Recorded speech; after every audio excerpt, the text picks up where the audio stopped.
in East Palestine, Ohio. There's a group of residents gathered here in Blackhawk Chiropractic. Are you going to Thank you, record Dr. this? Ty. Are you going to record this, Jamie? We can I think you definitely should. record it if someone would Yeah. like it. I think it's important to record it. Okay. If you could record it, that would be great, because then I could use the audio. Should I record it? Give me 1 second. That's not bad. But I probably could push a button on there. I haven't seen her pop in yet. I've seen Leslie and I seen Jamie and I haven't seen Di though. Okay, let's try this again. I think it's recording now. So welcome everybody to the 3rd anniversary of the East Palestine, Ohio train derailment. This year I wanted to kind of try to focus on what is positive that has came out of the derailment. A lot of the warriors who have been fighting this now for 3 years, hit a block. And we had to remember why we're doing this, which made us think of the good people that we have met along the way.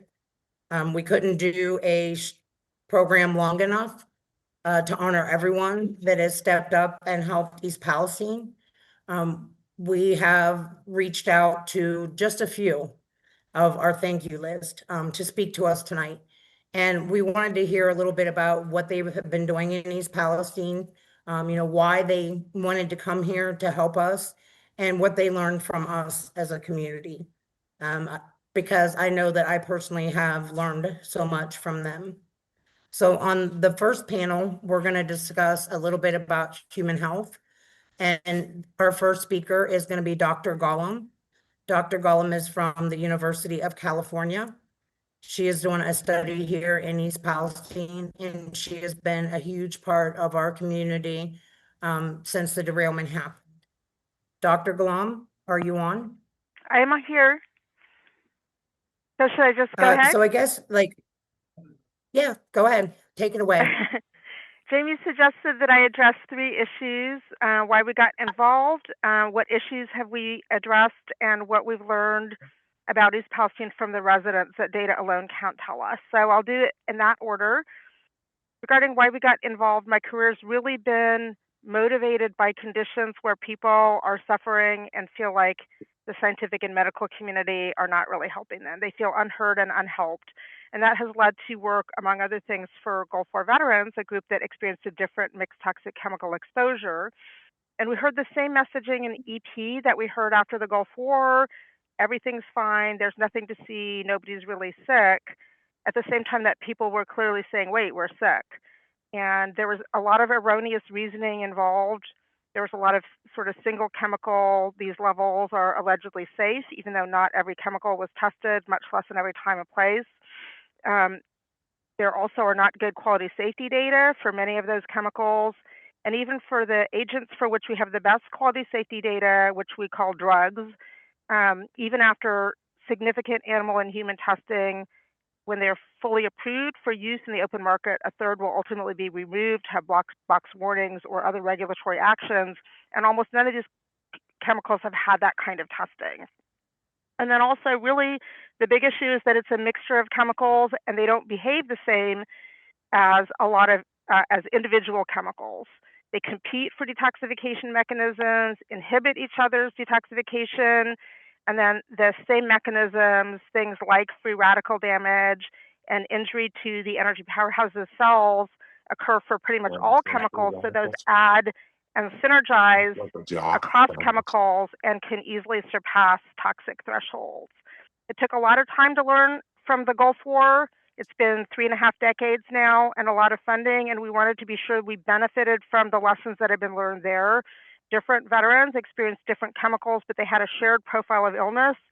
So we thought that since this is a new set of different chemicals, maybe there would be a shared profile of illness here too. And maybe we could learn from that group and jumpstart our understanding. So what issues did we address and are we addressing?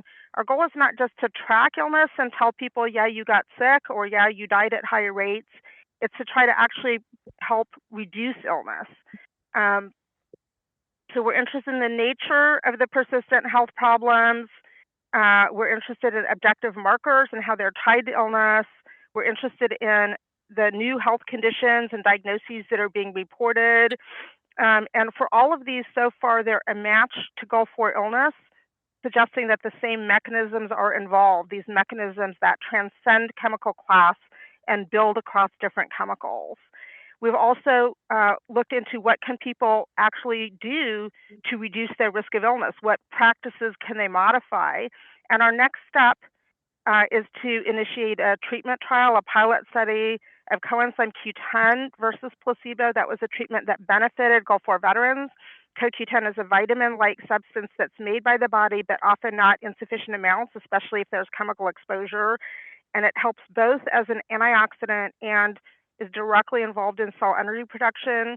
And in existing randomized high-quality trials, it has also reduced things like cardiovascular events, with things like heart attack and stroke. There's reduced headache, reduced fatigue, reduced a lot of the kinds of problems that people are reporting in East Palestine.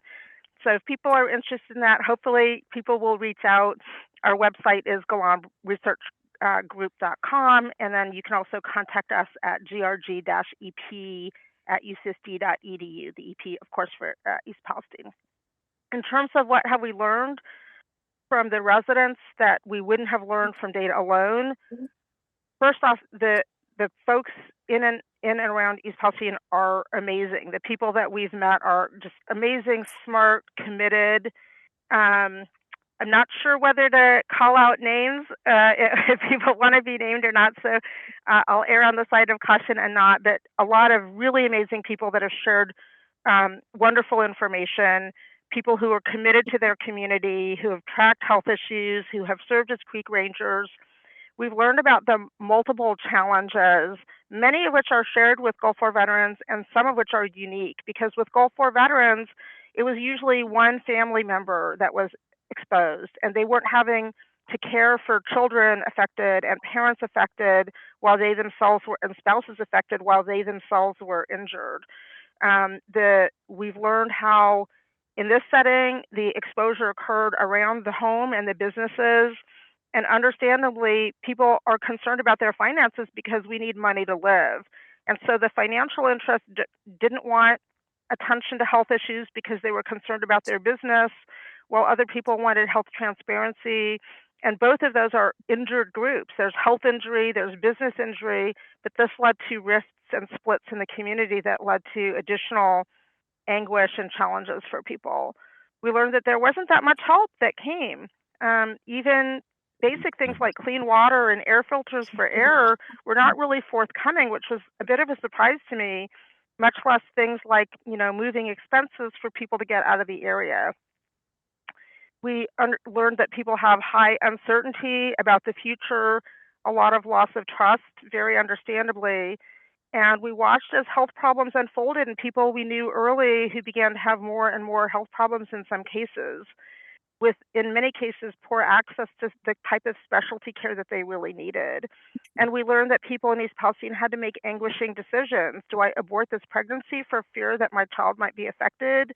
Do I move from the area and leave my family, my friends, my community, in many cases that I've known for decades, or the house that I built myself?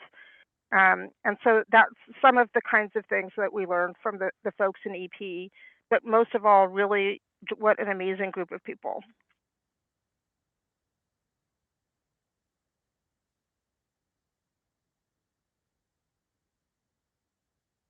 Thank you, Dr. Gollum. Our next speaker is actually kind of a new face from East Palestine. She is Elizabeth, and she is from Maha, Ohio, and she's going to tell you a little bit about what they're going to be doing in East Palestine. Hi, everyone. My name is Elizabeth Frost. Like Jamie said, I'm here with Maha, Ohio. We are a little bit new on the scene. We actually just formed as an organization a little under a year ago. So we weren't really in existence at the time when a lot of this was going on. And so we're kind of catching up to speed in a lot of ways. How I got involved personally really starts with my work on the Kennedy campaign. So after the campaign had ended, Maha, Ohio kind of formed. We started this organization and our goal was to look at what can we do at a state level to make the residents in Ohio healthier, but also to have access to better information and more honest information about the risks associated with industry in Ohio. Ohio's a state that has long been Like where the taken seam is? advantage of, I'll just say it, by industry, and we've had politicians on both sides of the aisle who have allowed it. And so we need advocacy as a state in general for how we can hold companies accountable for the industrial contamination that's been happening for generations here in our state. That being said, East Palestine was an obvious first place for us to look in terms of what can we do. We're also working closely with or on the situation in Pike County with the ports facility. And these situations, unfortunately, have so many through lines, whether you're dealing with the situation that happened in Manchester, Ohio, several years ago. We see residents who their systems were simply shocked.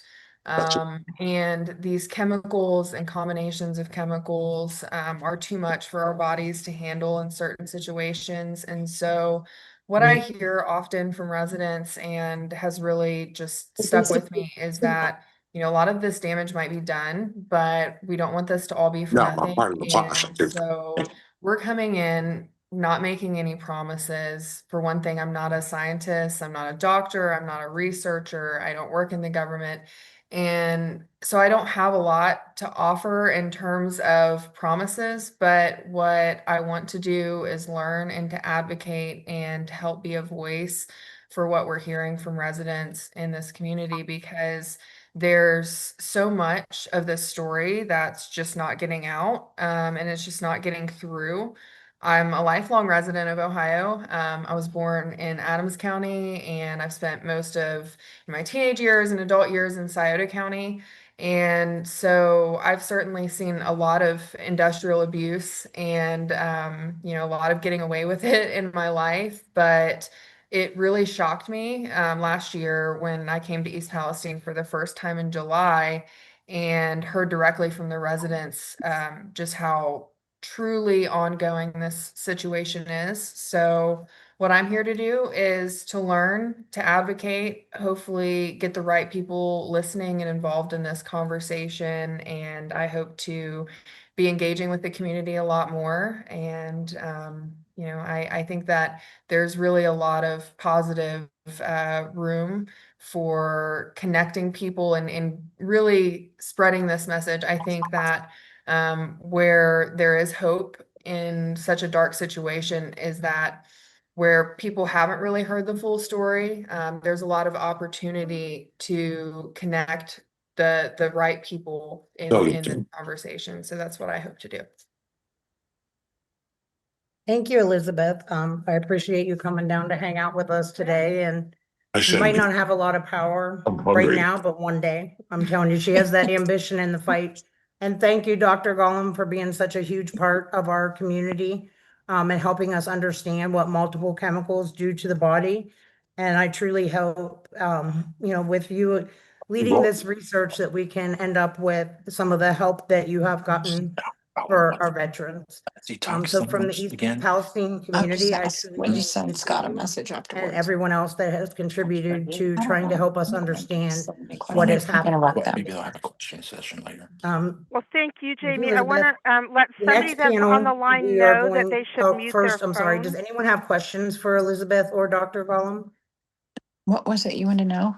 You can use the what raised was the- hand. What was the detox that Dr. Gollum said? Q10. Koshi? Coenzyme Q10.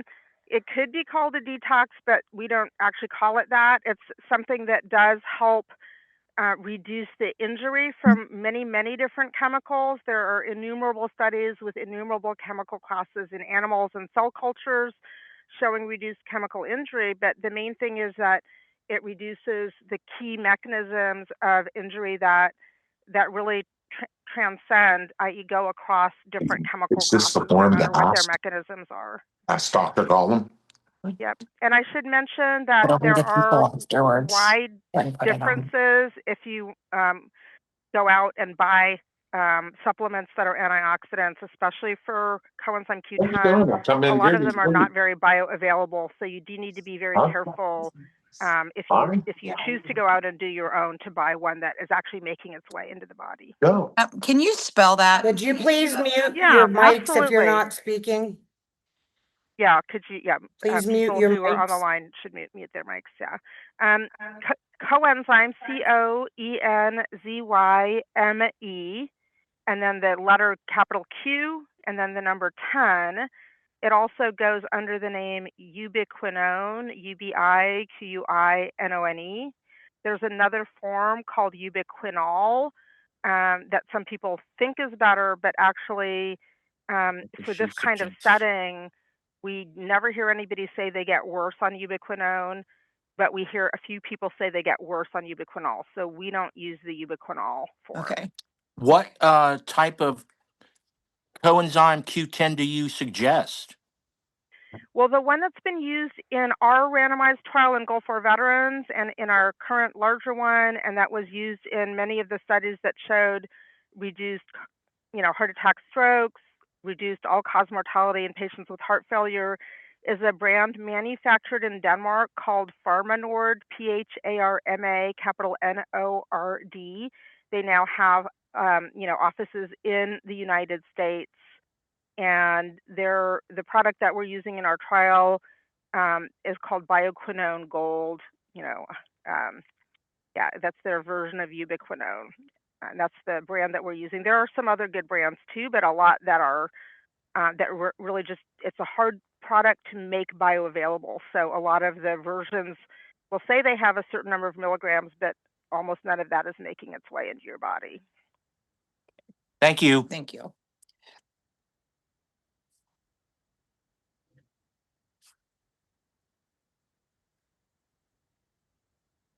Does anyone else have a question for Dr. Gom or Elizabeth? Okay, then I guess we will move on to our next panel. This is our environmental health. Hey, it's me. Can As we she all say know, that East so fast? Palestine just didn't impact human health. It impacted hear the me? environment all around us. So we've had Jamie? a lot of people that have helped us get through the science of it.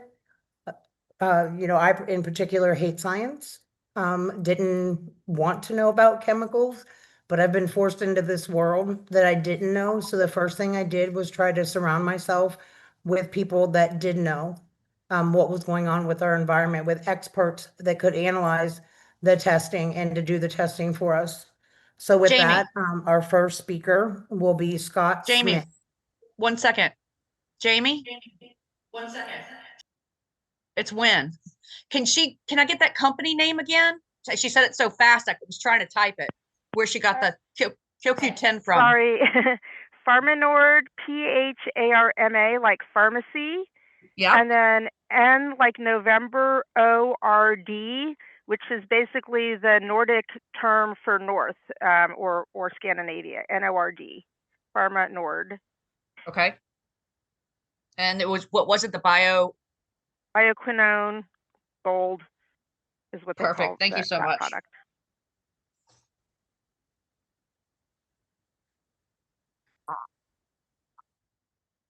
Yeah, Dr. Gollum, we have a question in the room. They were Okay. asking if you could post the name of that somewhere.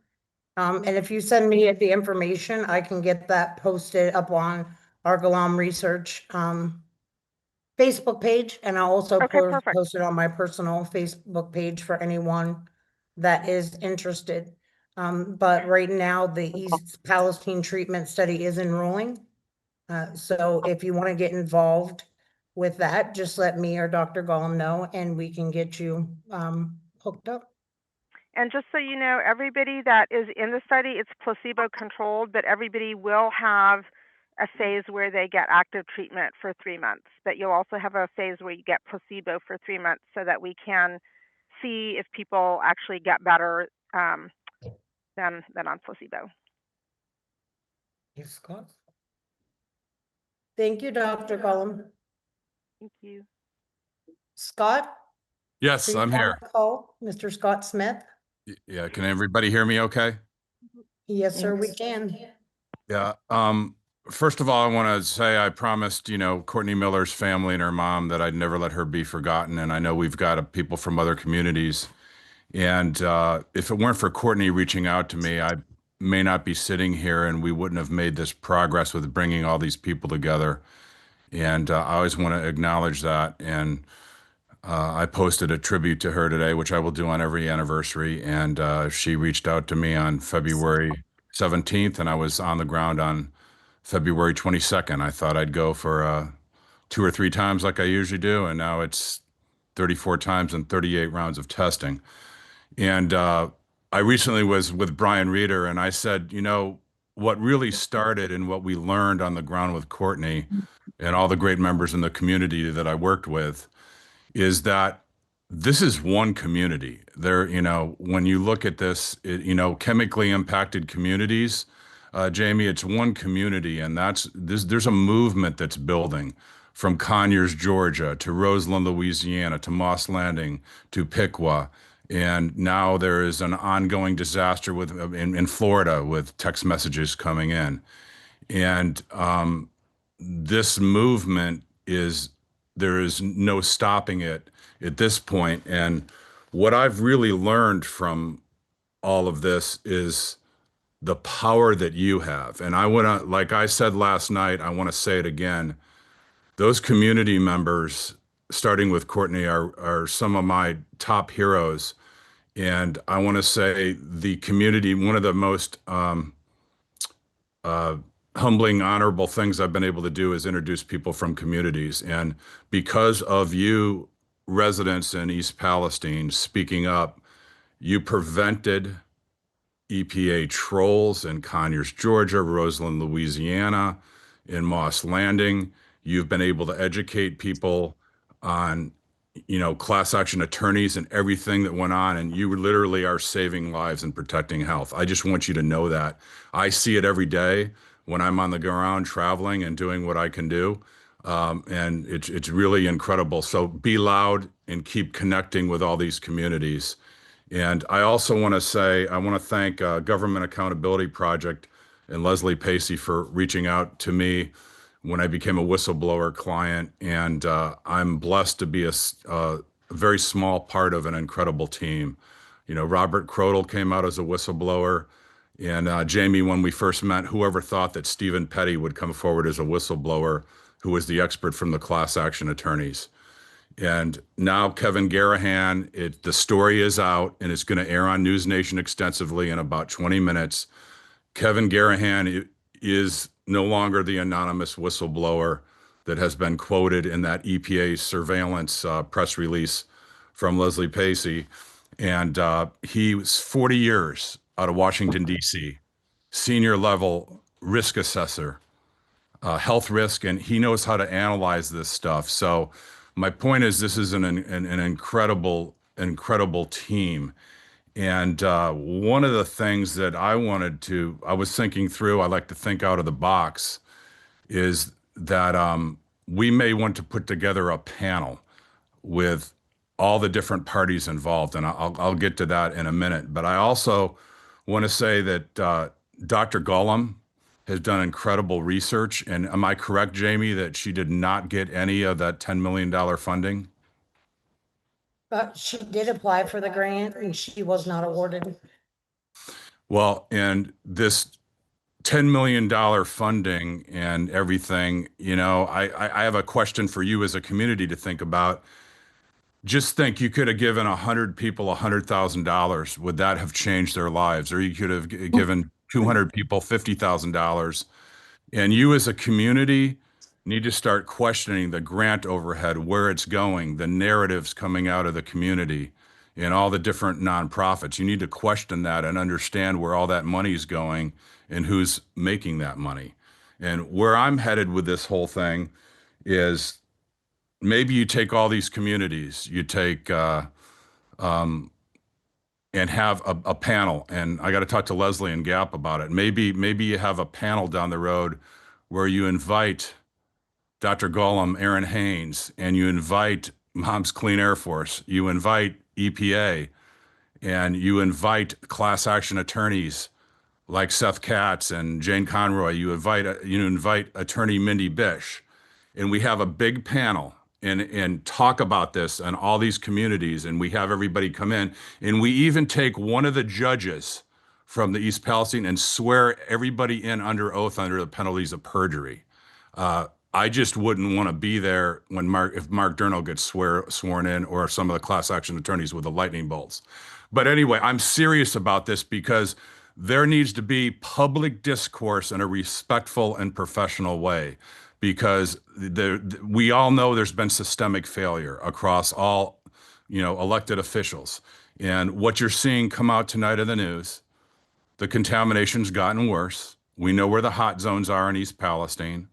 And it is big news today with Kevin Garahan. And I also want to say this is part of an incredible team. And if I miss any names, I apologize. But, you've got Max Alvarez from the Real News Network, Rich McHugh, Chris Cuomo, and, Kataya Schwank recently. You've got real journalism, and you got really good journalists coming out. And we live in a day and age, as you know, Jamie and everybody, where some of the media just becomes part of the public relations arm. And, before, if anybody has any questions, I really want to thank Davina Pajara, who subpoenaed me in my driveway on behalf of Norfolk Southern, because that made my day and really motivated me to step it up and really move things along. I also want to thank Adam Gomez from the class action attorneys for harassing me and threatening me, because that motivated me to step it up even more. And it made no problem for me coming out on weekends. And I will end with this, because this applies to all the communities. We all we got, we all we need. Go Patriots. Oh, you did not. You had us until the last line, Scott. Now people are leaving. Go Cleveland. The Seahawks are for sale. Somebody actually said Cleveland. Scott, the Seahawks are for sale for about $10 billion. But the main point is the power is, don't underestimate, the power is with you, the community residents. That's Amen. where the power is. And it's an honor to work for you and serve you to the best ability and do everything we can. The power is with you. Don't forget it. Do not give up. Wow. Right. Never give up that fight.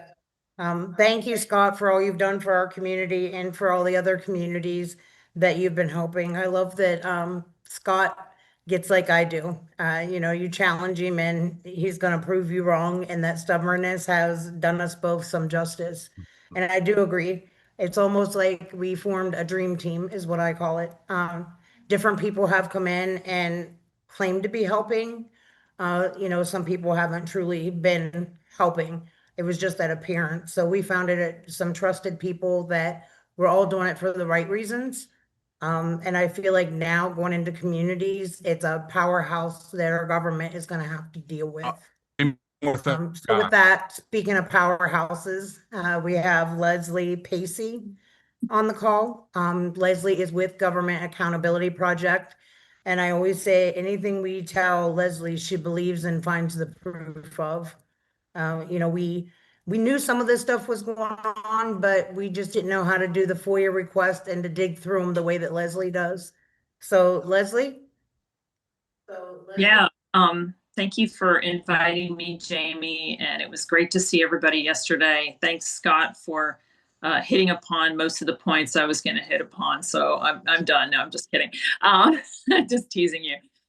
It was really great to see everybody yesterday, and you guys have become like a family. First of all, I want to say that there's so many of you that I care so deeply for in this community and have such a tremendous amount of respect for. And, this is why we do what we do, right? You guys are living the nightmare that so many other communities are living or have lived. And we've focused down for the last 2.5 years, starting with Scott Smith.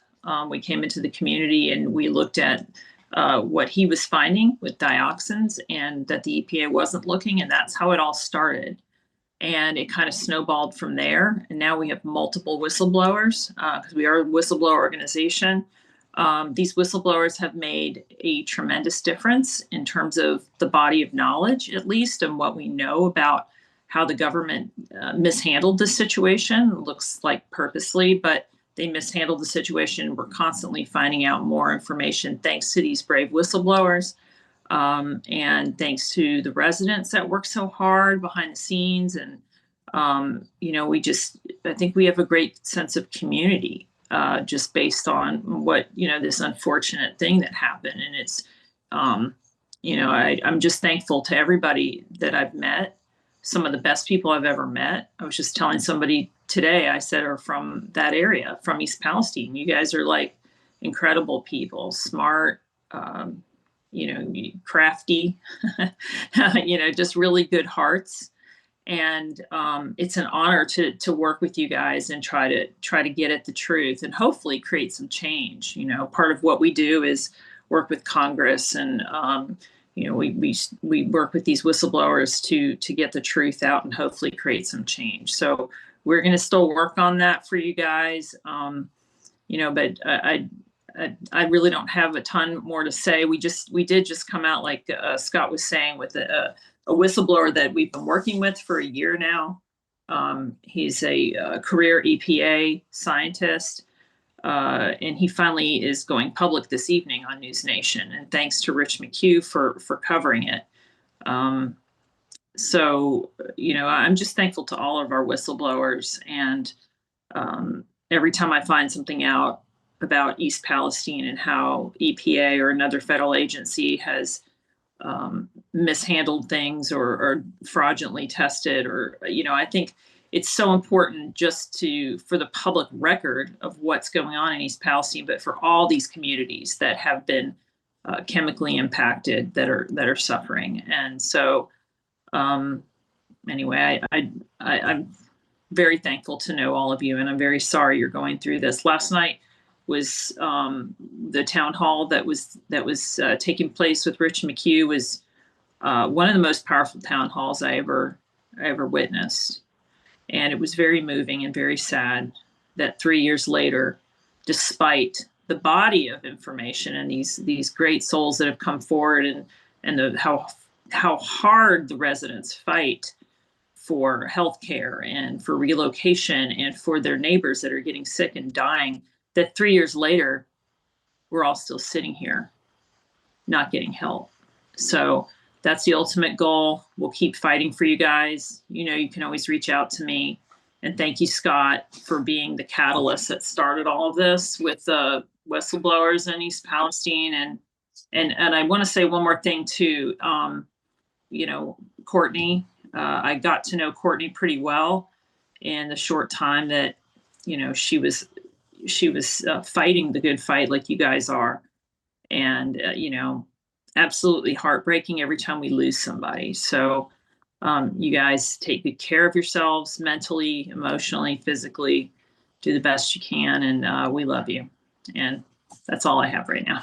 Hey, Leslie and Jamie, I have some important thing to add and a question. Is that okay?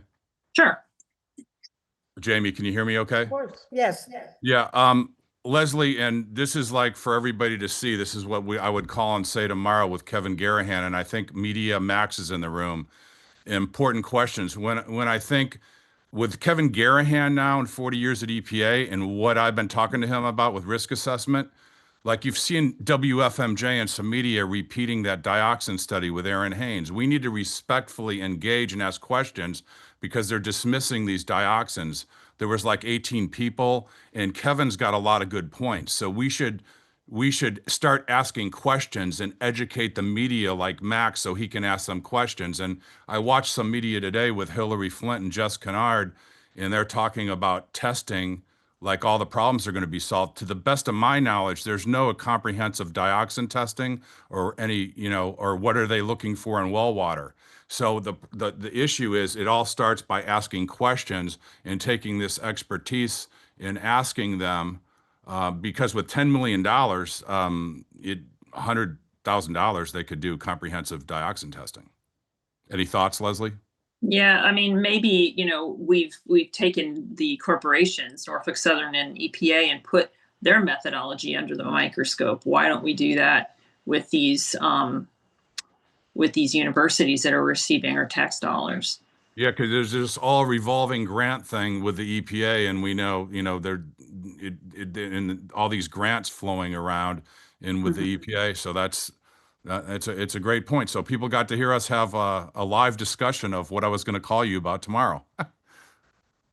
Sounds good. Yeah. Thank you, Scott. And thank you, Leslie. We all know what you really wanted to say is you're not our psychologist. Leslie has been a huge support system for a lot of us in this very room. We kind of call her not just, with help on the professional things, but sometimes to cry and say we don't know where to go. So thank you, Leslie, for everything you do. And thank you for listening to all of our problems and trying to solve them in the best way that we can do together. So thank you, Leslie. Next up, the man, the myth, the legend, we have Mr. Mike Shade. Are you on here, Mike? I am. Hey, can you hear me? Yes, sir. Excellent. Good to see many folks. Wish it was under different circumstances, but it's good to reconnect with all of you. My name is Mike Shade. I work at the NGO Toxic Free Future. I've been working with communities that are fighting toxics contamination issues for over 20 years. Some of you may remember that I used to work closely with Stephen Lester and Lois Gibbs at CHJ before my current job. So Jamie asked me 3 questions that I wanted to speak to today, this evening. 1, why did you get involved in East Palestine? 2, what issues did you address that relate to East Palestine? And then 3, what have residents taught researchers that data alone can? And I'll try not to be repetitive, but I think I am going to touch on some of the themes that we just heard from Dr. Ghulam and Leslie and Scott. So, I've been working on toxics for many years. And when I first saw the photos and the videos that were coming in the media 3 years ago, it was clear that this was a major environmental health disaster that was unfolding in front of our eyes. And, all of you, in East Palestine and downwind, of course, experienced it. But for me, as someone that had been working on chemicals for many years, I was extremely concerned about the potential public and environmental health impacts of the vent and burn, particularly on people, especially vulnerable populations like young children, women of childbearing age, older folks, especially because we know that certain vulnerable communities are particularly at risk from exposure to chemicals like vinyl chloride and dioxins. It was clear that this was a major disaster that we needed to get involved with. And as Scott spoke to, one of the things that we were immediately concerned about was in the days and the weeks after the vent and burn, no one was talking about the need to test for dioxins in the soil, in fish and animals. Downwind of the derailment. So when we think about, what did we address related to East Palestine, that was really one of our biggest concerns from the start. So we immediately started reaching out to journalists at media outlets, other nonprofit organizations, public health leaders like Dr. Linda Birnbaum, who had been studying dioxins for decades at the EPA, National Environmental Health Sciences, NIHS. And we started developing relationships with folks like Jamie and Hillary Flynn and other advocates that were fighting for justice in East Palestine. So some of the things that we did in the early days is we organized a series of letters to the EPA that they not only sample for dioxins, but conduct a comprehensive investigation, not only in East Palestine, but communities downwind, looking for dioxins in soil, in household dust, He's a farm 40-year animals, career guy. fish. Oh, One moment, Mike. I apologize for interrupting. Jason, could you please mute your mic? Yes, ma'am. Sorry. You, Jason Trosky. oh, good. So we organized a series of There you go. letters Sorry, to Mike. the EPA, one of which was signed by more than 100 state, local, national organizations around the country, pushing EPA to sample for dioxins. We all know that they did conduct sampling, but unfortunately, we know that the sampling was woefully inadequate. It was limited, problematic in many ways, which we and our partners at CHJ, like Stephen Lester, the toxicologist, critiqued. I know that Scott, you and others also were highly critical of the Lester, the toxicologist, critiqued. I know that Scott. Sorry, I'm just getting a little echo here, but I'll keep going. And the other thing we did, in addition to pushing EPA to sample for dioxins, was really to highlight that East Palestine was not an isolated incident. We've known for decades that other communities around the country have been impacted by chemicals like vinyl chloride and dioxins, going back to Vietnam vets in the Vietnam War who were exposed to Agent Orange, communities in Louisiana and Texas, Kentucky, where vinyl chloride is produced. So we put out a series of reports highlighting how East Palestine was really just a symptom of a much bigger problem, how toxic chemicals are largely unregulated at the federal level, and how other communities around the country, day in and day out, are being exposed to chemicals like vinyl chloride and dioxins. So the third and final question that Jamie asked me to speak to is, well, what have you as residents taught advocates and researchers like myself that data alone can't? And I think one of the biggest things has been, I've been incredibly inspired by the work that all of you have done, your perseverance, your grit, your determination, and really just your insistence on continuing to fight and advocate for the health and well-being and the safety of your community. I think it's really clear that, I think as Scott noted, EPA's response was really not about science or public health. It was about controlling a narrative. They wanted to assure people that everything was safe, but they didn't have the data to prove that. And we've seen this time and time again with major environmental public health disasters. We saw this at Love Canal in the late 1970s. We saw this after 9/11 in New York City when EPA was said, hey, the air is safe. You don't need to worry about the levels of toxicants in the air. Meanwhile, air testing in the days and weeks that followed revealed incredibly high levels of toxic chemicals in the air in Manhattan. And we saw the same thing happen in East Palestine. And, Scott was right. I think one of the lessons learned here is that you, as folks that live in East Palestine and nearby communities, you have incredible power to fight for justice. And one of the things that I've been really inspired by is seeing how you've really tried to reach out to other communities and say, hey, look, we've gone through hell and high water, but we don't really want our community to be the only one. We don't want an East Palestine disaster to happen again. And I've been really inspired and impressed how Jamie, you and others have really taken the lessons that you've learned from East Palestine and tried to help other communities around the country that have been experiencing similar toxic exposures. The same thing happened at Love Canal back in the 1970s when Lois Gibbs moved from Niagara Falls, New York, and she moved to Washington, D.C. to form CHJ and help other communities dealing with similar problems. And I think it's been really incredible to see the work that you, Jamie, and others have done to kind of share the lessons that you've learned from East Palestine and to help other communities advocate for environmental health and justice. And at the same time, also to advocate for government and corporate policies to turn off the tap on these toxic chemicals at the same place. We've seen advocates like yourself travel to Washington, D.C. and push EPA to ban vinyl chloride under the Toxic Substances Control Act. You've worked with us to call on retailers like Home Depot to take action and ban the sale of products made from vinyl chloride.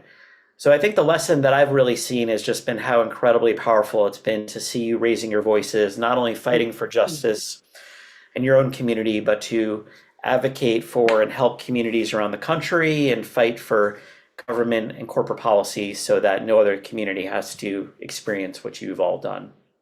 And I'll close there. Thank you for your leadership, your solidarity, and inspiration. Oh, there we go. And thank you, Mike. I also just wanted to know that Mike personally helped us learn how to organize also, which was kind of outside of his scope of his official employment. A lot of us, when this disaster happened in East Palestine, we had no clue where to go for help. We had no clue what organizing was or how to do it. So Mike has also mentored us along with Stephen Lester, which he had mentioned from CHEJ. We've also had great help from Brett at Break Free from Plastic and Michael, helping us with communications, helping us get all of those meetings that we had in DC. So I thank you so much, Mike, for all your help in East Palestine on a professional level, and also for guiding us through something that we didn't know how to handle. And what we plan on doing with the Chemically Impacted Communities Coalition is we want to write the residents' playbook. You know, we always talk about the EPA's playbook when these disasters happen, but where's the residents' playbook? You know, what did we learn? One of the things, you know, that I learned personally was we needed to be tested, taken care of medical tests right away. You know, so that's something that we do help to carry on to other communities. And I think that goes for a lot of advocates in this community, as we want that work to carry on. We want to be able to help residents from other chemically impacted communities the way that we were helped by people like Lois Gibbs, you know, Stephen Lester, Marilyn Leisner, from Times Beach, Luella Kenny from Love Canal, Leslie Pacey. You know, she came from her own disaster, but those were the people that truly kept us grounded. People that truly let us know that we weren't crazy, that we were sick, and that these things were truly happening to us. So I think that's a great segue into our next panel. And I think we'll just hold the rest of the questions to the end, if that's okay. I wanted to introduce people from a few other of the chemically impacted communities that have reached out to East Palestine, that we have been in contact with, that kind of have seen this playbook. So the first person I'd like to introduce, happy to call a friend now, and also a board member of the Chemically Impacted Communities Coalition. And Brian, are you I'm on here. I saw him earlier. There he is. Hey, Brian. This is Brian, and he's going to tell you a little bit about his own disaster that happened in his community, and what's similar to East Palestine that we've seen, and kind of what East Palestine has taught you. That we've seen, and kind of what East Palestine. Hello, everybody. Thank you for inviting me, Jamie. Can you hear me all right? Is there an echo? Is that all right? I think we hear you good here. Good. Just say So, who is not speaking should mute, because we're getting feedback from the speakers on your speakers if you're not muted.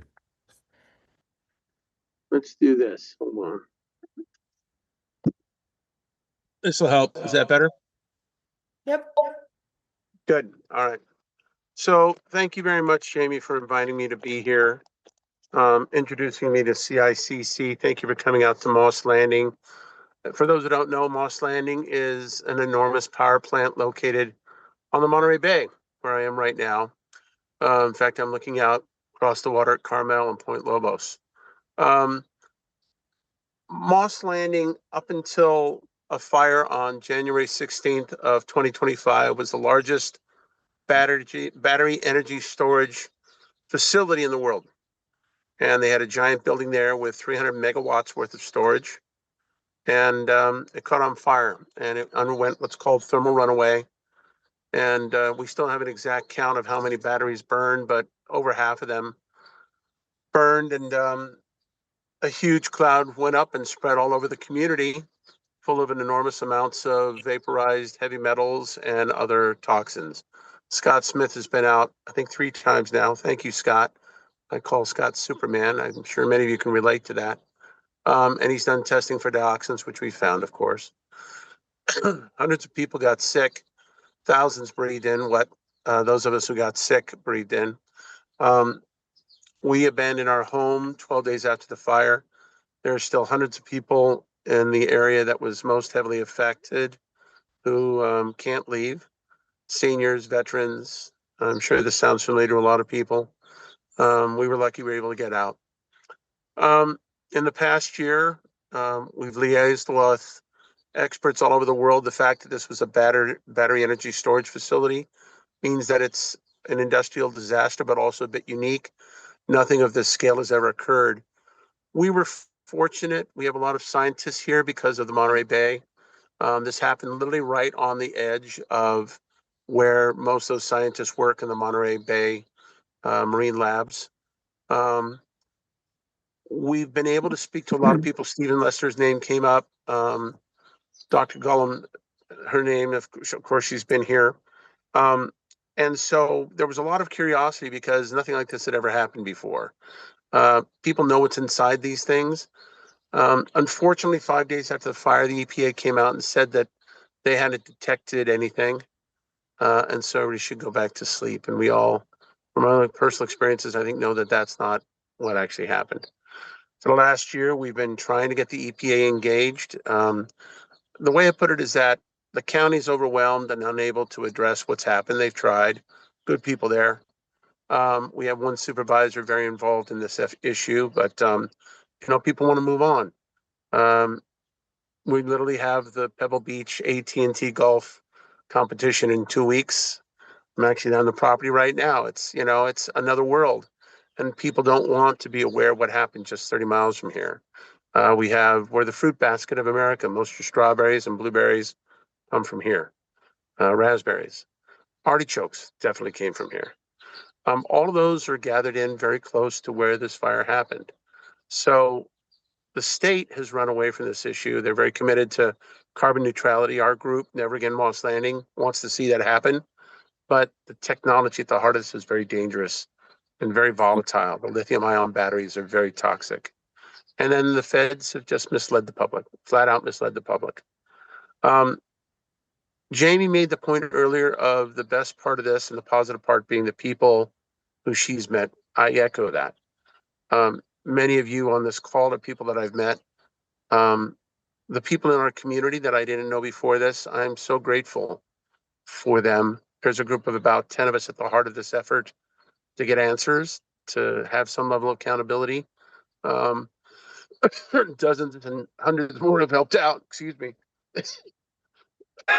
And they're amazing people. And I'm just grateful that I've been able to connect with such a wonderful community under such terrible circumstances. So, Jamie, again, I want to thank you. Everything I'm hearing from you and the others, I echo. Scott says, if you don't look for it, you can't find it, something to that effect. And that's definitely been the case here. And it's hard to understand why we don't want to learn, why people who have the opportunity to learn choose not to. We just seem to blindly want to move forward, claiming that technology is going to save us when the costs seem to also mount alongside that. Maybe we aren't as smart as we think.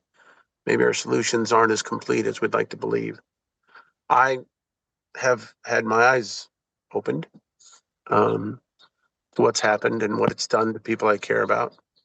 And while not as terrible in some ways as East Palestine, I just am sad that this is happening everywhere.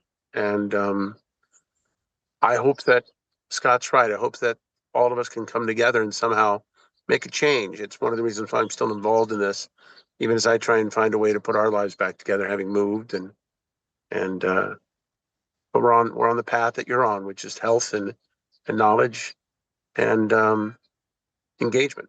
So thank you for letting me to be here. I'm available for any questions anybody wants later on. Thank you. Thank you, Brian. I'm now on my cell phone because we're continuing to have technical issues here in Darlington, Pennsylvania, middle of nowhere. But when we talk about the middle of nowhere, that takes us to our next speaker. We're going to hear from Candace. She's going to tell us a little bit about her disaster down in Roseland, Louisiana. And I will let you know that they do not have Ubers. Um, being from a community where it's hard to find an Uber or find a rental car, I should have known that.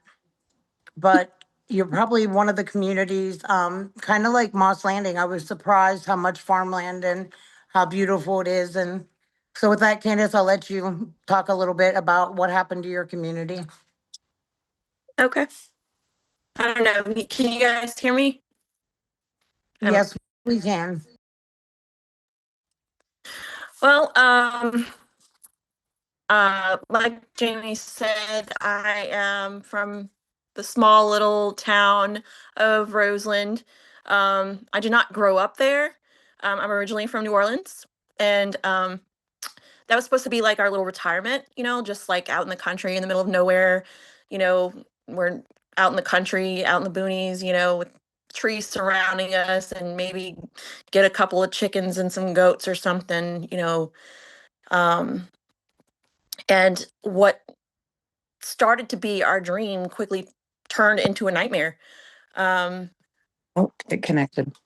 Uh-oh.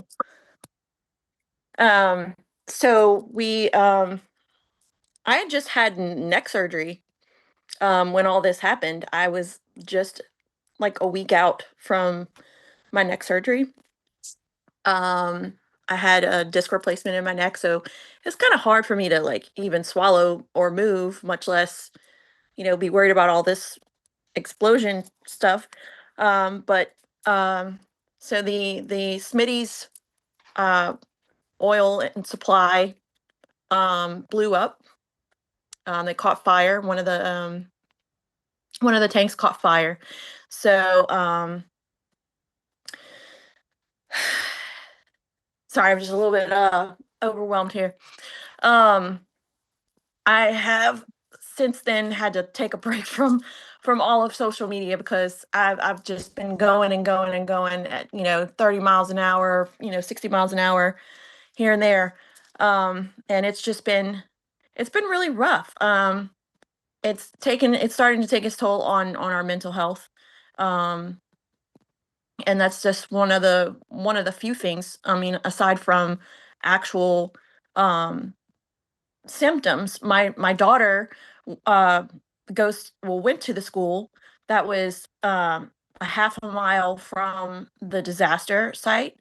And that school is actually still in session. Those kids are playing out in those toxins. And that's one of the many things that has gotten me riled up, is that these innocent kids have no idea. And they're letting these kids play on the playground. I removed my daughter and I put her in a small private school.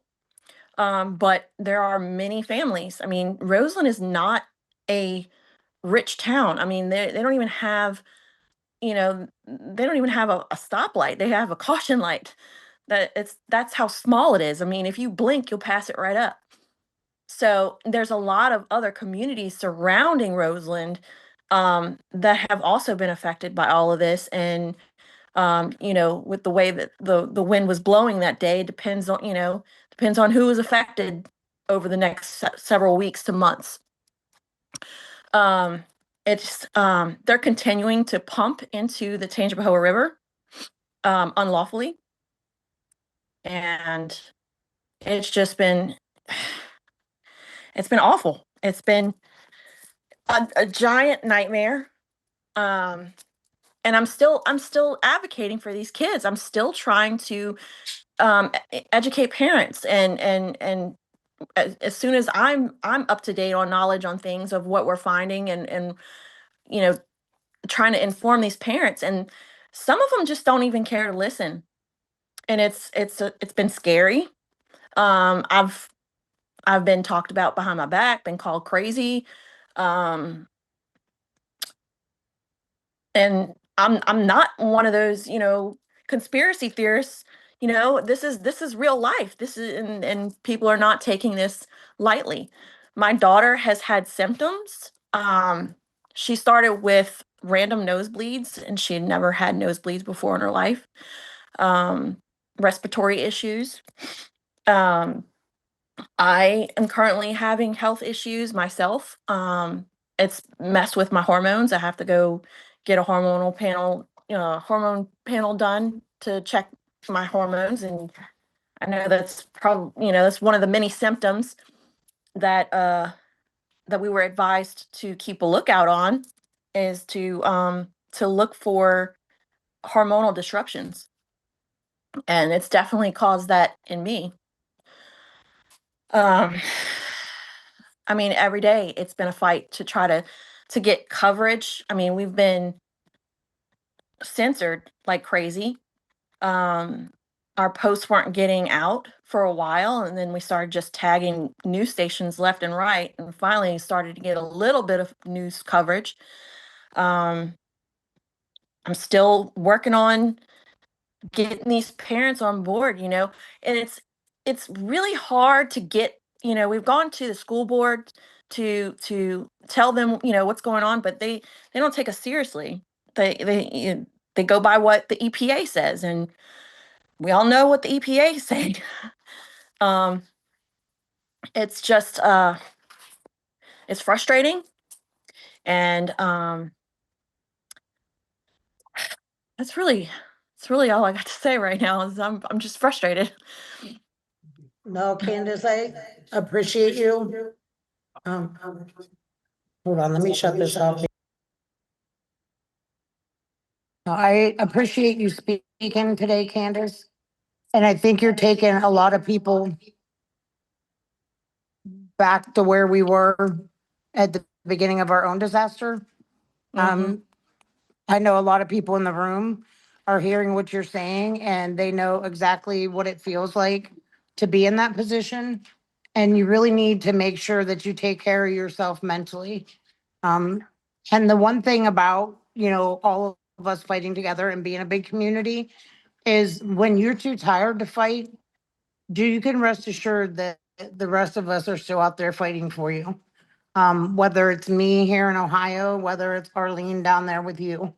And that is kind of what I was saying about the people that I met from other chemically impacted communities. Sometimes this stuff made me question reality almost. It's like this can't really be happening because I trusted my government almost blindly before this. Part of it made me feel like I had almost been living in a dreamland or a movie set, and I thought I knew what my government did. And when the reality of what they're doing to not just the community in East Palestine, but communities all around the country hit you, sometimes that is hard to take in. I know that your community is probably the newest one that's represented on here tonight. So everything that you're feeling right now is completely normal. And you have my phone number, you can reach out to me, or you can reach out to, we have Lonnie here, we have Krista here, Christina, Ashley, every one of us have been to that point where you are. So please reach out, and we're always here for you, just like we will be for every other community. So thank you. The next person that we have up to speak is Trevor Schaefer. Some of you may not recognize his face yet, but I met Trevor through his nonprofit, Trevor's Trek. They're also the fiscal sponsor of Chemically Impacted Communities Coalition. So I will let Trevor speak for a minute and tell you a little bit. He can introduce you to his own disaster, what the experiences that he has been through in his life, and how, communities have supported each other, how Trevor has supported the Chemically Impacted Communities Coalition, and why he believes in our mission. So Trevor? Thank you, Jamie. Very happy to be here with y'all. And it's really devastating to hear, what's going on in East Palestine and communities across the country, and what we're all trying to do and pick up the pieces, that the government has laid in our wake, essentially. So am a brain cancer survivor. I was diagnosed with brain cancer when I was 13 in 2002. And my mom, Charlie Smith, who's also on this call, was my primary caregiver during that time. And with that, really saw how prevalent childhood cancer was. Spent a lot of time with me in the hospital. And she wanted to find out why so many children were getting cancer. I grew up in a small town in Idaho, McCall, about 100 miles north of Boise. And when she started doing some research, she found some very disturbing numbers. A lot of cancer. 5 brain cancers total the year I was diagnosed with brain cancer. And when she went to the state and local health departments with concerns, they told her the same things that we're still hearing today, that East Palestine's hearing, that communities across the country with concerns are hearing, and that is just flat out lies. There's no problem. There's no cluster, and just focus on your health and getting better. And that's what she was told. Focus on your son. Focus on me, and don't worry about this. There's nothing wrong. And it's because of that experience that we started advocating in 2009 for national cancer cluster legislation entitled Trevor's Law. And also that same year, we founded an organization, Trevor's Trek Foundation, to address these issues that are plaguing our communities in the environment, and also support Trevor's Law. And my mother and I advocated for the passing of Trevor's Law for 7 years. And then in 2016, Trevor's Law was signed into law by President Obama. Since then, my mother and I have been working closely with the CDC as they've taken a number of steps to improve how cancer clusters and environmental contamination and community concerns are addressed. In 2022, they revised their cancer cluster guidelines to introduce some language per Trevor's Law that gives communities a stronger voice, impacted communities a stronger voice with concerns. But the problem is that our state health departments, not just federal, but state health departments as well, are not following the guidelines. They're not following the law. I get reached out to. I've been, fortunate enough. It's unfortunate it's under these circumstances, but I've been fortunate enough to get to know Jamie, talk with her a lot, and really work to find justice for East Palestine and so many communities. And during this journey, I've been reached out to by so many different impacted communities with childhood cancer clusters across the country. From the most recent last week was Plymouth, Michigan. There's a big childhood cancer cluster in Scott County, Virginia, Taylorville, Illinois, and some of these community advocates Jamie has talked to as well. And it's the same story. They're reaching out to us because they know about Trevor's Law, that their health departments are not helping them, and they're asking us for help, and they don't know Jackie Abies, what to do. Trey. And so we are, we're trying to build a coalition, and like Jamie's doing, and with the CICC, and connecting communities, because it's becoming more and more apparent that we have to be the change that we want to see in our communities, that our government is really not there to help and support us and protect us like it was set forth and established to do. And so we're trying to build that non-government coalition to get change and inflict change, utilizing Trevor's laws that are on the books, to do that. And so we're really feel really fortunate to be involved with East Palestine, and really look forward to just moving forward and creating the best change we can, and we're completely committed to doing that. Thank you, Trevor. Um, as most of you know, the children are where it's at for me too. And I was so touched by Trevor's story. And if you actually take a look at Trevor's law, it's amazing. The only problem is it's not being implemented in enough communities. It should be implemented here in East Palestine. So thank you, Trevor, for leading that fight on the childhood cancer clusters and for reaching out and helping Chemically Impacted Communities Coalition strive towards their goal of becoming their own nonprofit. So thank you, Trevor, and thank you for everything that you do. Our last panel are some local advocates and people that have come in to advocate for our well-being. There's different forms of advocacy, and these people have stepped up and come forward to help East Palestine in the time of their need. So the first person that we're going to hear from is actually a community member that's here in our room.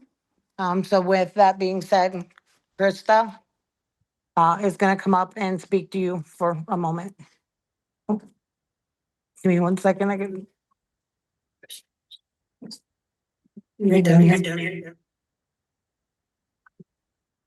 Hi guys, I'm Krista Graves. I live just outside of the 1 mile zone in East Palestine.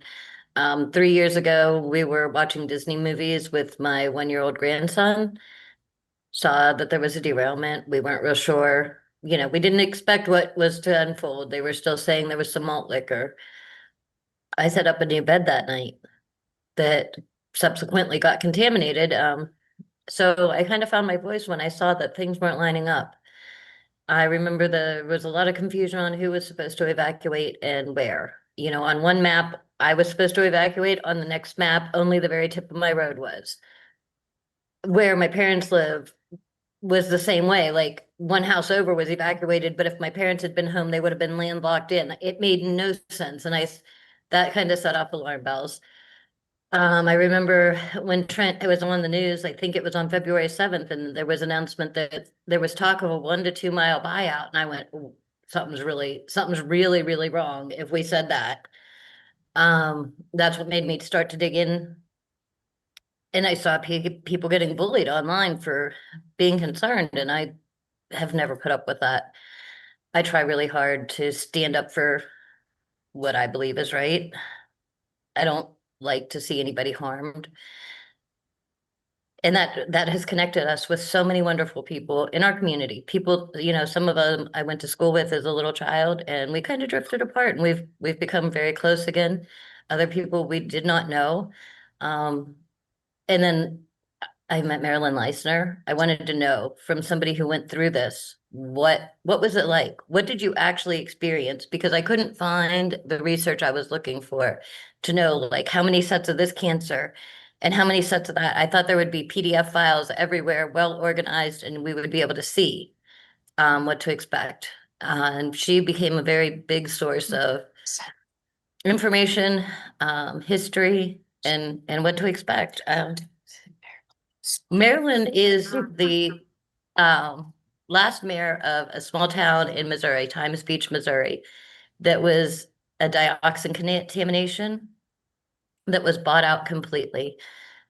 And the community was there for 10 years while the EPA lied to them. They were extraordinarily sick. And they had no idea until a reporter saw their name on a letter in an office one day and called them and let them know. So that last mayor of Times Beach, this beautiful soul, was kind enough to bring her experience, much like Lois brought, of what it was like to live through this and what the effects are on our bodies. And she's made 2 trips out here, and she'd be eager to come again if she could. and hearing their stories. That showed me what we were going to be facing. We've reached out to so many people and we've bumped elbows and we've all kind of ended up in a variety of different circles. It wasn't by intention. It's just, I think what each person's passion was drew us to different things. That led us to meeting Mike Stout, who you'll hear from in a couple of minutes, who has a long time history of advocating in the city of Pittsburgh and led to the forming of the Ohio Valley Mutual Aid Derailment. I think I said that wrong. It wasn't. We have memory issues and brain fog from the chemicals too. I almost didn't make it tonight because my mom's breathing was so bad I was afraid to leave her. And this is happening to a lot of us. And I mean, just last night I was telling Jamie, hey, watch your eyes with that medicine. That medicine was blinding my mom, and now she can't breathe because she won't take the medicine. And this is something that Marilyn had told us, that she was told with her daughter with seizures by a specialist, don't bother with the medicine, it's not going to work. And that's something that I've, kind of gotten some follow-up with some of the different studies and people that I've talked to in the medical world that said, yeah, these pathways that the medicines go through are going to be blown out. Even if you weren't somebody who was subject to side effects or ineffectiveness pre-derailment, you may be post-derailment. And that just leads to a whole nother level of worry. Are the medicines going to work? Are they going to harm you? Because for many of us, they are.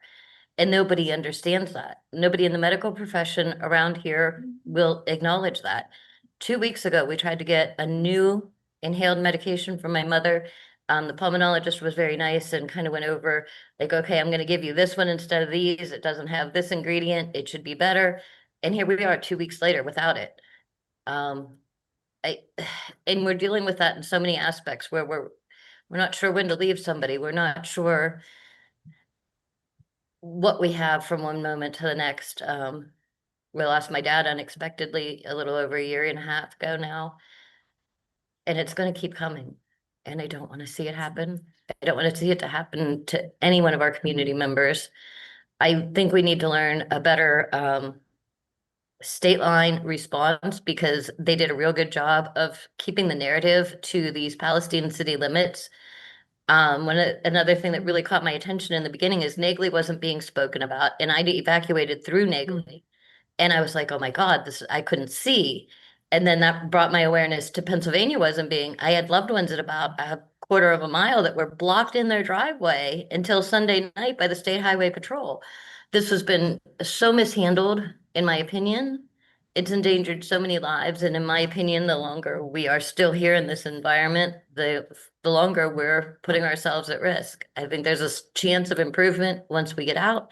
But with that, I'll pass it on to the next person and thank Jamie for being able to get this organized, and we appreciate that. Problem. So like Krista said, the next person we're gonna have speak is Mike Stout. He has experience in organizing, and he has come into the community to help us. No one's paying him to do this. No one, is pressuring him to do this. He did this out of the goodness of his own heart and because he believes that helping is what is right to do. So go ahead, Mike, you have the floor. Thank you, Jamie, and thank you to all of you. Jamie, Ashley, Krista, Christina, Chris Albright, all the ones that have come to support you, Leslie, Scott. You are the warriors that I love. And I want to say this, I spent 5 years early in my life, from 1971 to 1975, working with Vietnam vets coming back with PTSD, but even worse with dioxin poisoning from Agent Orange, and lost 2 of my best friends in the whole world. And fast forward from that experience to the shutdown of the steel mills, where we lost in literally 5 years, 300,000 jobs in the Pittsburgh area. And the mill I worked in at Homestead lost 6,000 jobs, and I had 60 people under the age of 60 who died of strokes, cancer, and heart attack, including 7 suicides that I worked with for 5 years, trying to get those people through that catastrophe. When I ran into East Palestine, and the way I ran into it was I heard about it, I read about it. I was supporting Andrew Woomer, who was bringing up air filters to the people up there. But when I really met the folks there was I got invited 2 years ago to sing at a gathering on the 2nd anniversary. And when I got there, it was a pretty well attended thing. But what struck me most was there was about 8 or 9 of the citizens that got up to speak. And Jamie was one of them. Carly Tuno was one, and Krista, Chris Albright, some of the other folks, Christina. And once you hear those people talk and you feel what they're going through, your heart gets locked in. There's no way I can walk away from the tragedy, but the struggle that the folks there are waging. And what I decided to do was do what the Bible says, and that's assist and help the sick and the needy and the people that are most in need. And what's astounding about the people in East Palestine is on top of the physical illnesses they're all going through and continuing to go through to this day, the abandonment and the betrayal and the emotional trauma from that is just as bad as the physical illnesses. I've never seen a community that has been walked away from like you all have. And when I say community, I mean Western Pennsylvania and East Palestine. What I decided to do, I looked around, and when you get as old as I am and you've been doing what I've been doing as long as I've been doing it, you get real pragmatic. So what I decided to do was I hooked up with a ace journalist from the Post-Gazette, Steve Mellon, with a renowned chemist, George Thompson, a filmmaker, Mike Balonik, and about 8 or 9 of the citizens there. And I've named some of them, Krista, Ashley, Christina, Candy, Diane, Nadine, Sharon. We hooked up, and we decided that on top of everything that you all are doing, which I want to know I support you 1,000%. Everything that you're doing, Jamie, everything that Leslie is doing, everything that Scott's doing, and everything that Mindy's doing, I support you all 1,000%. But one gaping need I saw was the day-to-day needs of the people there. And they were not getting, not only were they not getting addressed or met, but nobody even seemed to give a shit. And so what I decided to do was I contacted some friends, Robin Lesko and Dave Feister, and asked them to help me set up a 501c3. And our 501c3 literally is a revolving door. We have no bureaucracy, literally. We have no paid staff. We're all volunteers. And what we did is we set up a needs survey, is what it's called. And we circulated it throughout the community and asked people what they needed. What was the pressing stuff that they needed, both day to day and also in the long range. And so we compilated that, and then I started raising money. And by raising money, probably the first time in my life I became a beggar. Literally, I mean, I raised money the way I know how to raise money. I did a concert and raised $3,200, but I had to go begging my brothers and sisters and people I've never asked money for to help East Palestine. And over the last year, actually the last year and a half, we raised around $17,000, and we helped about 60 families and individuals with those day-to-day needs that I'm talking about. At the same time, we set up a food distribution, and we for 2 years now, I guess, I've been about a year and a half trucking food up there once a month and distributing the food right from the location where you're at right now, Dr. Schein's office. And a lot of people told me, some people, I heard rumors and Facebook say, people don't need food. Well, everybody needs food, number one. And number two, if we can help with food, that's money you can spend on something else. That's money you can spend on your medical benefits. That's money you can spend on your utilities, et cetera, et cetera. So, and I have an access to food that it's a one-woman show in Pittsburgh, and she's tapped into Costco, Trader Joe's, Giant Eagle, and she gets as much food. And most of the time when we come up there, we have more food than we can even distribute. I mean, people are walking away sometimes with 2 to 4 weeks of groceries. And what we've decided to do is we're going to continue the food distribution in March, but we're going to streamline it. We're going to do it from Dr. Shy's place, but we're going to do it on Saturday afternoon. That way working people can come. That way people, and also part of that is we're going to organize drivers to take food, whether it's in Western PA or whether it's in the East Palestine area, take the food to people who don't have transportation and can't get to the food thing. Secondly, we brought in a trauma doctor, Dr. Ken Thompson, who's had 30 years dealing with trauma, going way back. I've known him for 32 years. And he's coming, not only has he been coming up usually once a month, but he's also now recruiting a couple of trauma doctors in Ohio. These doctors are all retired. They got nothing but love, compassion, and time on their hands. So they're willing to help. So the third thing, of course, is the direct aid. We continue and will continue to raise money. I've contacted some Pittsburgh musicians, big time musicians like from Rusted Root and different bands, and we're going to try to organize another rock benefit, this time in Pittsburgh at Mr. Smalls in Millvale. And hopefully we'll be able to raise 10 to 20,000 more dollars. The idea is to keep people alive. My idea is to keep people alive and keep people as healthy as possible while you're fighting the other battles that you're fighting.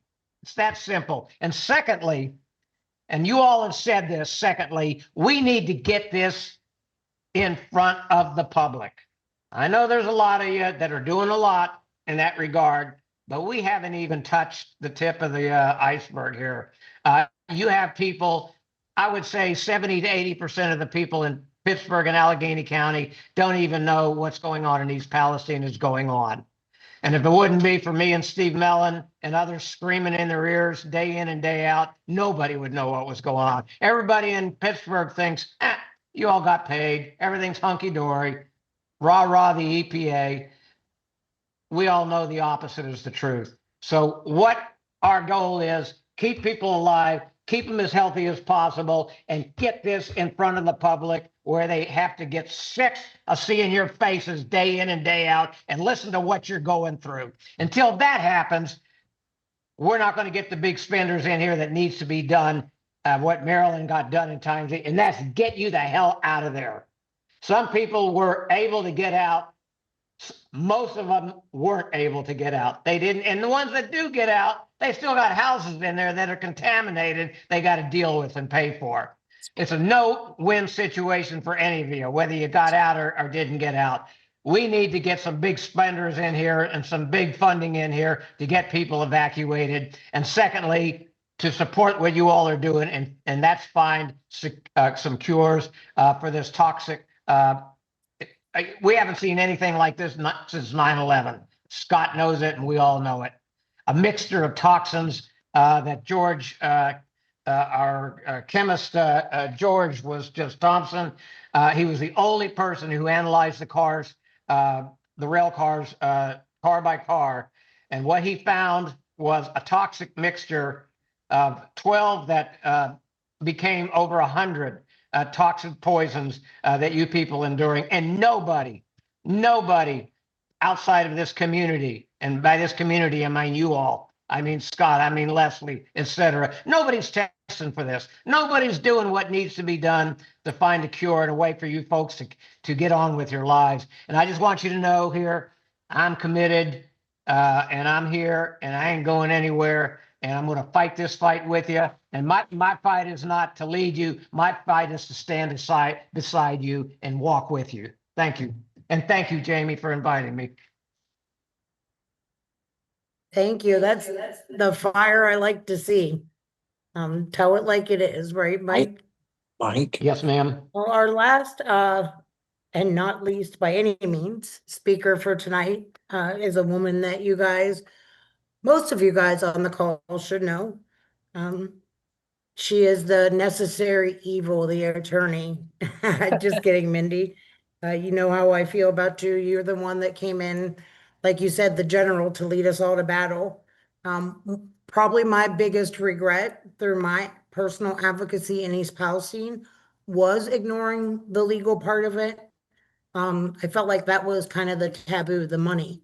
You know, I was more interested in the human health piece of it, so that's what I focused on. Before I knew it, a settlement that was not fair to anyone was being pushed down our throats, and it was too late for me to fight, and it, quite frankly, was too big for me to fight. So that's why we called in the big dogs, and Mindy Bish got involved in the community. So with that, Mindy?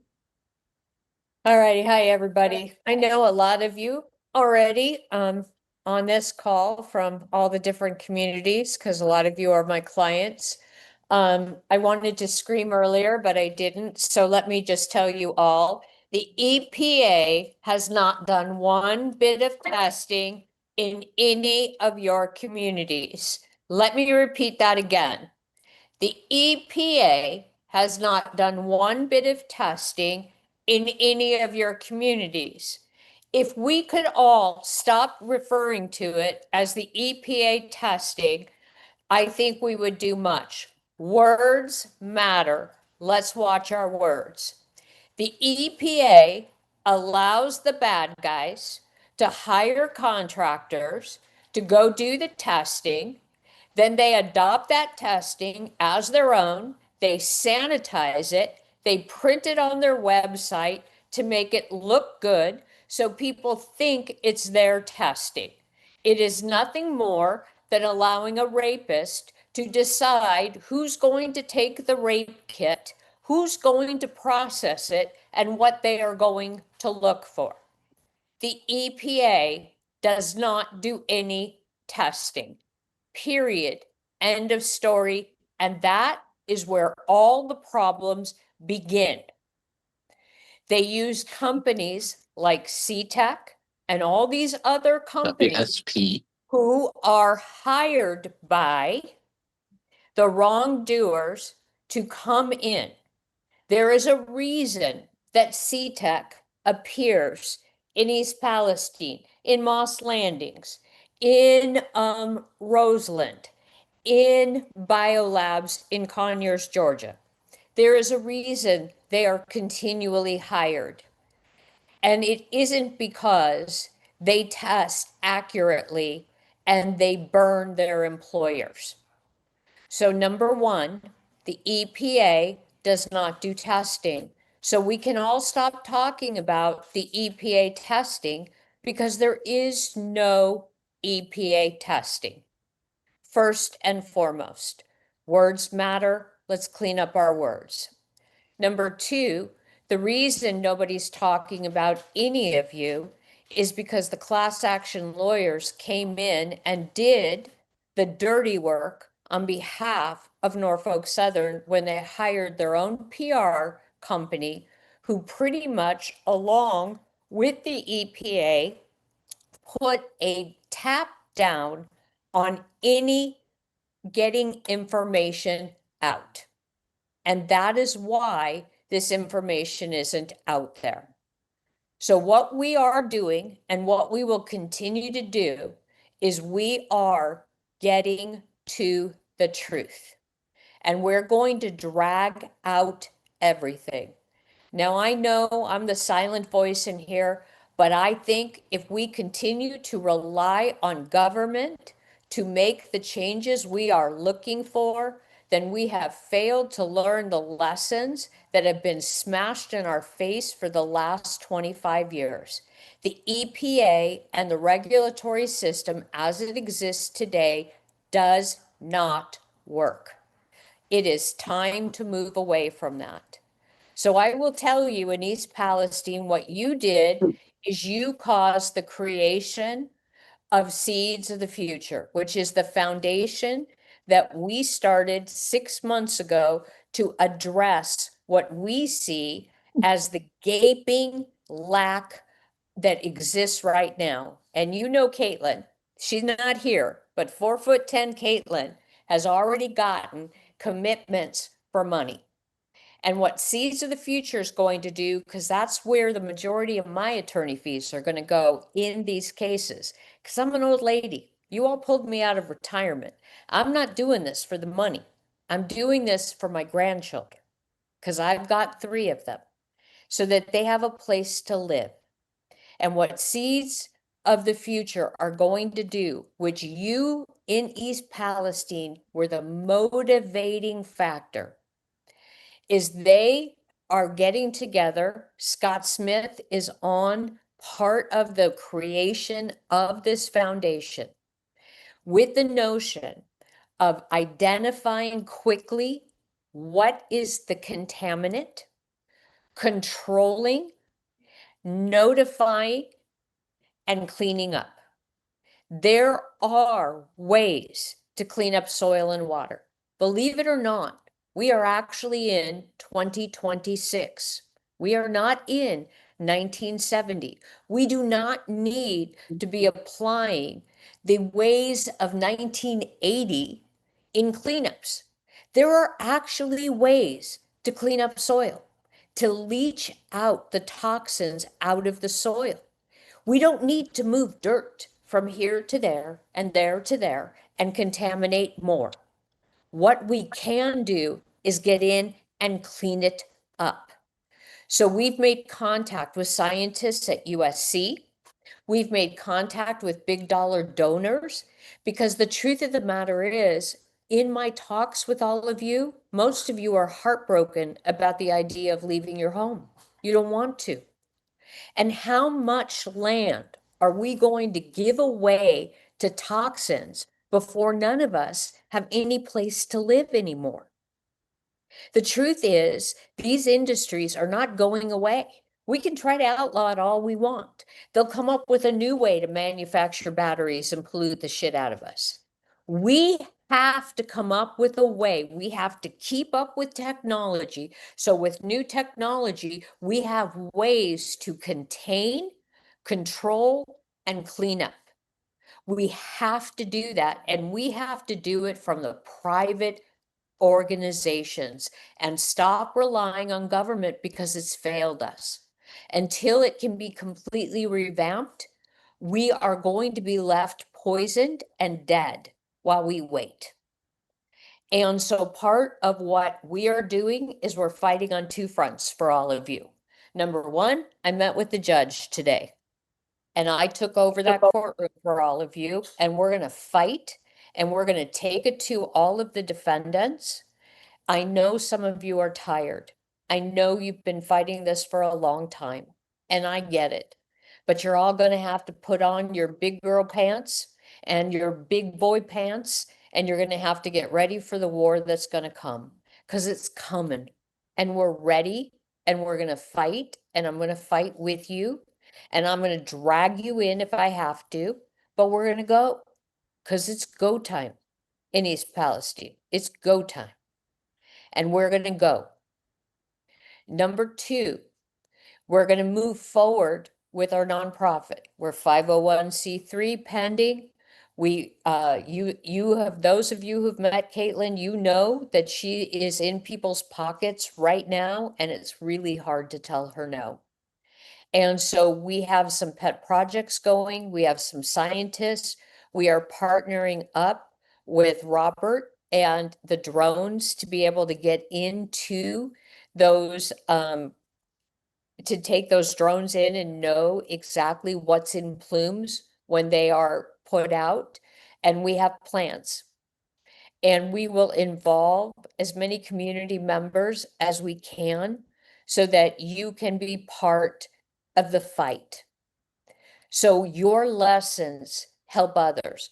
For example, we will have kits that we can hand out to community members that tell them what you've been exposed to, how to clean your house, how to keep yourself safe, all the stuff you all told me you didn't know and could not get answers to in all these communities, our job now is to make sure that doesn't happen anymore. So we're going to start to turn the tide and make this stop. So if you want to be part of that solution, email Caitlin.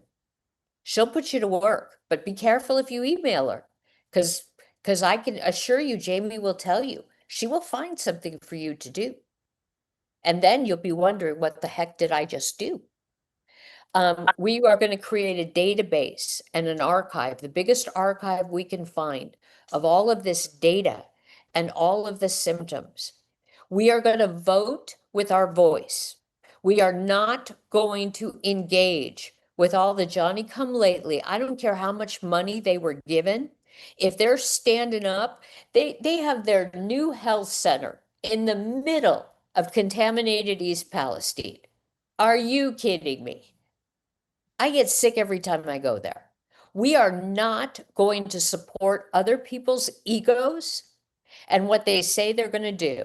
We're going to support the doctors who've been doing medical monitoring from the very beginning, not the Johnny-come-latelys who are more interested in their New York homes than they are in your health.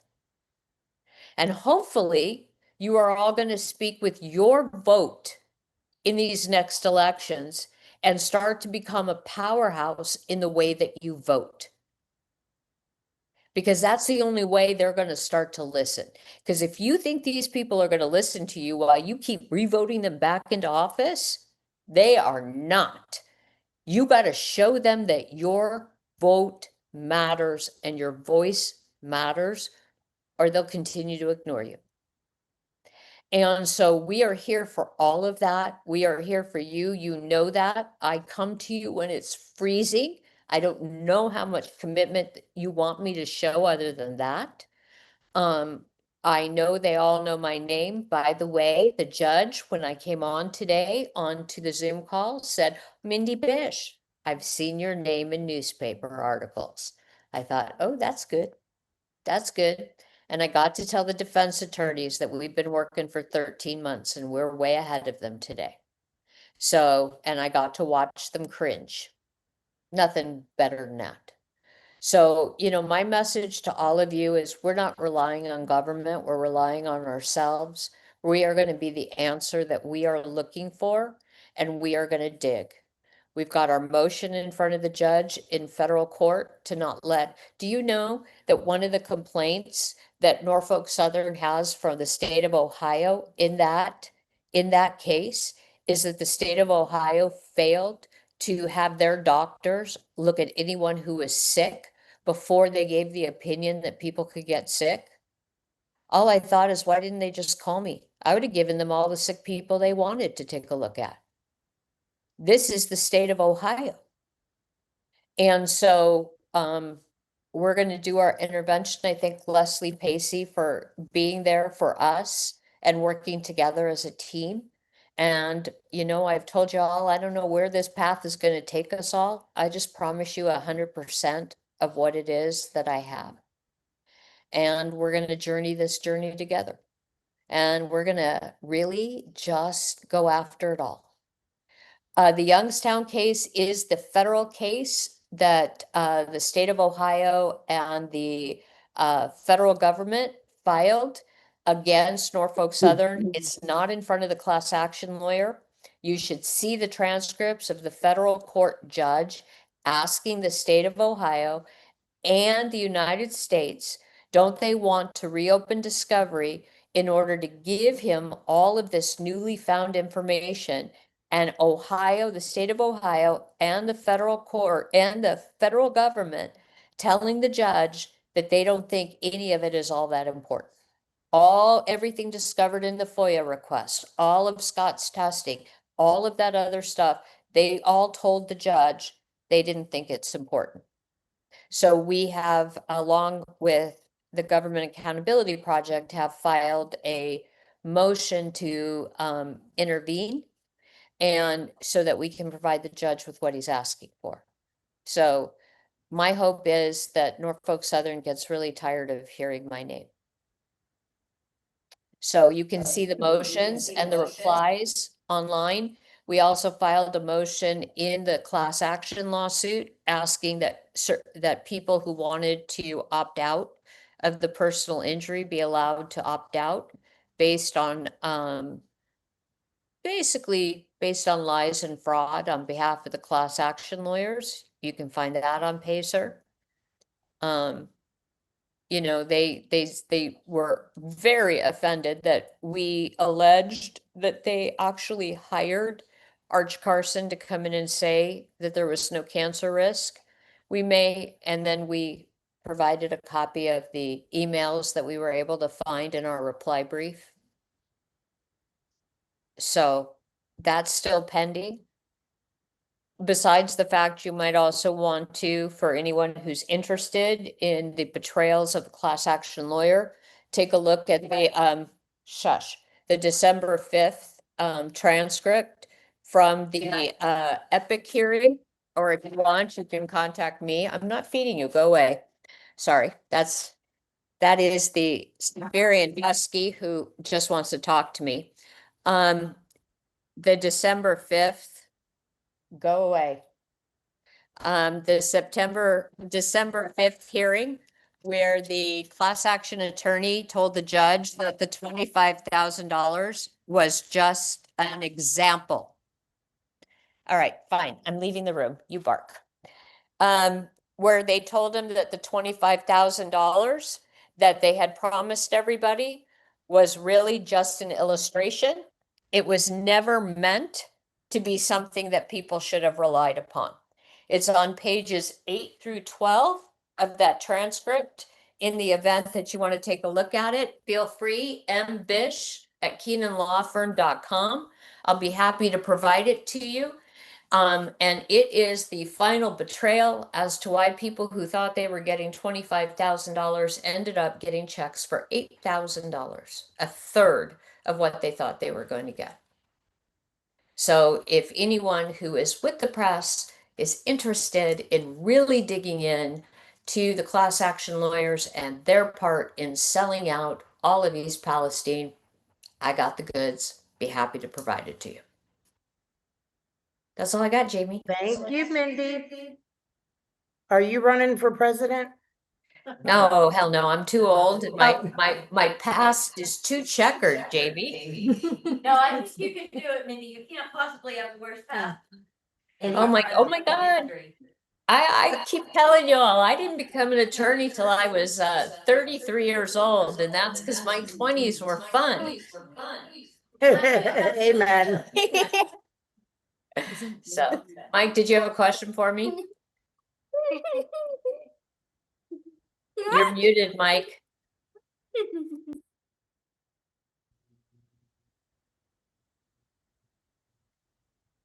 Oh, sorry. I think he's still muted. Yep. But thank you so much, Mindy. You are entertaining these children who are up past their bedtime. You guys Okay, please stop. Jamie, I'm We're here. finishing this up. All right, Mike, what's up? I just wanted to add something that you and I think what happened here today, where you have people from different communities who are seemingly isolated, talking to each other. And I'd just like to suggest, I don't know who's the appropriate body to put it together, but I think an ongoing session where folks in these different abandoned, betrayed, poisoned communities can talk to each other and share experiences on a regular basis, not just once a year. So I just like to make that suggestion. And secondly, until the folks in all these different sacrifice zones figure out a way that we can get together in action on a day-to-day, week-to-week basis, that's when there's going to be a day of reckoning for this system and for this powers that be. We've got to figure out how to be the best spiders we know and weave a web that they can't break. Thank you. Yeah, and please stop talking about it as EPA testing. Okay, no more EPA And just testing. letting folks know that We at the Real News Network are working on putting together a conference where we can bring together sacrifice zone residents in a shared space to share strategies and to basically build on the incredible work that you all are already doing here right now. So I just wanted to put that out there. If anyone is interested in that and working with us on that, please reach out to Max at therealnews.com. And don't you worry, we're gonna be talking, baby. All right, thanks so much, you guys. Thank you. Does anyone have questions for any of our panelists? Well, I'm sorry, Steve Zeltzer is on here and I'm sure he has something to say. He's Yeah, also well, another I thank you from think the East that- Palestine residents. I mean, I want to thank Jamie for helping to put this together. We had talked Justice for East Palestine residents and workers having an annual commemoration event, but I'm glad this was done. I think that having all the communities around the country together who have been contaminated, including in San Francisco at Hunters Point Shipyard, is important. And these communities need to fight together, which is what's happening here. But the other thing which has been left out is the unions. And we formed our committee to try to get the unions involved. We went to conventions in Iowa. Chris went to the Iowa AFL-CIO convention. We went to Labor Notes. There's going to be another Labor Notes convention this coming June in Chicago. And I think that there should be people from, our committee there trying to get support for East Palestine. They're going to be, if it happens, 4,000 or 5,000 people, workers from all over the country. So we have to make it an issue. And the unions, unfortunately, most of them have not stood up. They've been silent about what's going on to working class communities, not just in East Palestine, but all over the country. So that's something we have to take up. The other thing is a single payer. I don't believe that we cannot fight for single payer in this country. The fact that people don't have a human right to health care is an issue for all working people. And that means fighting these companies like Norfolk Southern and the Democrats and Republicans who are controlled by Norfolk Southern. And one of the things we learned about, and people had illusions that Biden would come to East Palestine, he'd institute the Stafford Act, or that Vance would do something. And these politicians betrayed the people. They betrayed the residents, they betrayed the workers. So my view is we've got to move for a working class party and single payer. And the last thing I want to say is, in this country right now, we face a fascist government. And I don't think there are going to be midterm elections because so many people are angry in this country about what's going on. So we have to tie what's needed in this country to what's gone on in East Palestine and these other communities. These communities are being destroyed by criminals who make profit, and that's all they care about. So I think that's the system we're fighting. It's not one person, it's not one company, it's a system, and I think that's what we have to work to do in fighting together and organizing in working class communities and in labor to get the unions to fight for their members. So that's about it. Thank you. Amen. I think the problem's gotten so bad that the only way to take back our government is for all the workers to come together.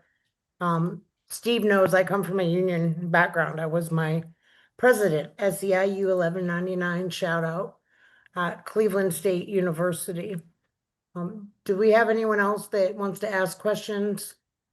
We're getting ready to wrap up here. We only have a couple more minutes. Is that Dr. Gollum with her hand up? It is. I just wanted to say that is an issue that deserves an open debate, the single payer issue. If you have a single payer, you have no one to take recourse to. I spoke with people in Canada. My husband's best friend got ovarian cancer. She was told no doctor could see her for 6 months. Now they're, pushing for this, I'm trying to remember what they're calling it, but basically, for people to choose the option to die so that they won't cost the country too much money. There are many, also, if you have a single payer, you don't have options. And that's just one party for industry to buy out. And I've seen what happened at the VA with Gulf War illness. They're still sort of the biggest enemy for Gulf War veterans, many people think, or at least that seems to be how they've behaved.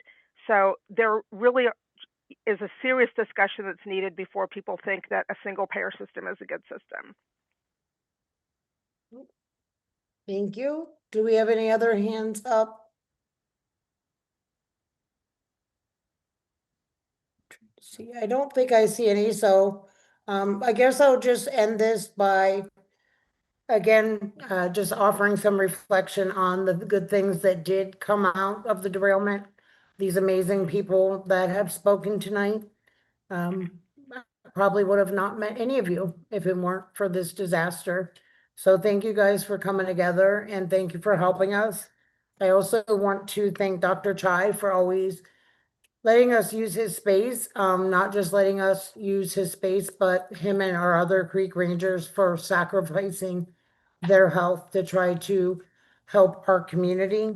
The last shout out I want to give to, thank you, and I know I missed a lot of people, so I apologize, is to Scott Smith, super secret scientist, DB. He who still shall remain unnamed has helped us in ways that you could never imagine. So thank you, DB. Thank you for everyone that stood up for our community. Thank you for our panelists. And I hope you guys all have a good night and focus on the good that came out of the derailment on this night 3 years ago. And with that, we will end. Thank you. Thank you. Thank you, Jamie, and thank you, Thank you, everyone. Jamie. Bye-bye. Thank you, everyone.